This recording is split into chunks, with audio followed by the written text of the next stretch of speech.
நாளை நடைபெறுகின்ற கழகத்தினுடைய தலைவர் தமிழ்நாட்டினுடைய முதலமைச்சர் மாண்புமிகு தளபதி அவர்கள் கரூர் மாவட்டத்தில் 4 சட்டமன்ற தொகுதிகளுக்கான தேர்தல் பிரச்சார பயணத்தில் ராயனூர் பகுதியில் நடைபெறுகின்ற பொதுக்கூட்டத்தில் எங்களுடைய கழக வேட்பாளருக்கு ஆதரவாக சிறப்புரையாற்ற இருக்கின்றார்கள். நாளை நடைபெறுகின்ற கூட்டத்தில் 1 லட்சத்திற்கும் மேற்பட்டோர் இந்த தேர்தல் பிரச்சார பயணத்திலே பங்கெடுப்பார்கள். அதற்கான ஏற்பாடுகளை நேற்று நாங்கள் முன்னெடுத்திருக்கின்றோம்.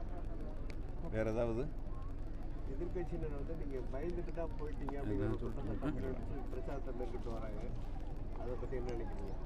கரூர்லேருந்து அரவக்குறிச்சி போனப்போ என்ன பயந்துட்டு போனோமான்னு தலைமை என்ன சொல்கிறது, எங்களுடைய தலைவர் என்ன கட்டளையிடுகிறாரோ அதை செயல்படுத்த வேண்டியது தான் ஒரு தொண்டனாக என்னுடைய பணியாக நான் கருதுகின்றேன்.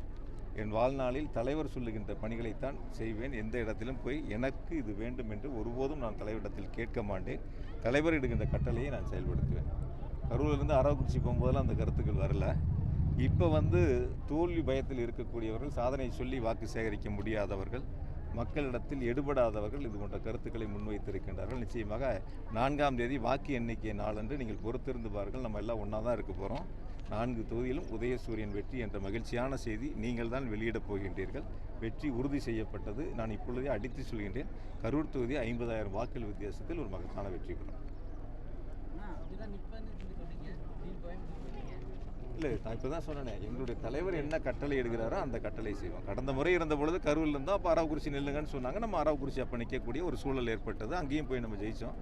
இந்த முறை நம்ம கரூரில் இருந்து கோயம்புத்தூரில் நில்லுங்கன்னு எங்கள் தலைவர் எனக்கு கட்டளை இருக்கின்றார். அந்த தலைவருடைய கட்டளை ஏற்று நாங்கள் அங்கே களப்பணியை இருக்கின்றோம். என்னை பொறுத்தவரை கரூரும் கோவையும் இரு கண்களைப் போல 2 மாவட்டம், கரூரில் இருந்து கோயம்புத்தூருடைய அரசியல் பணிகளையும் அரசு பணிகளையும் முன்னெடுத்து செய்திருக்கின்றோம். அங்கே பல திட்டங்களை செயல்படுத்தி இருக்கின்றோம்.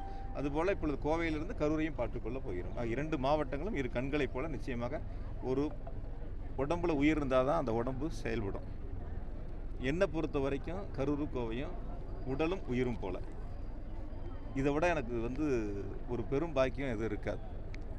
என்னை இந்த உலகத்திற்கு அடையாளம் காட்டியது கரூர் மக்கள்.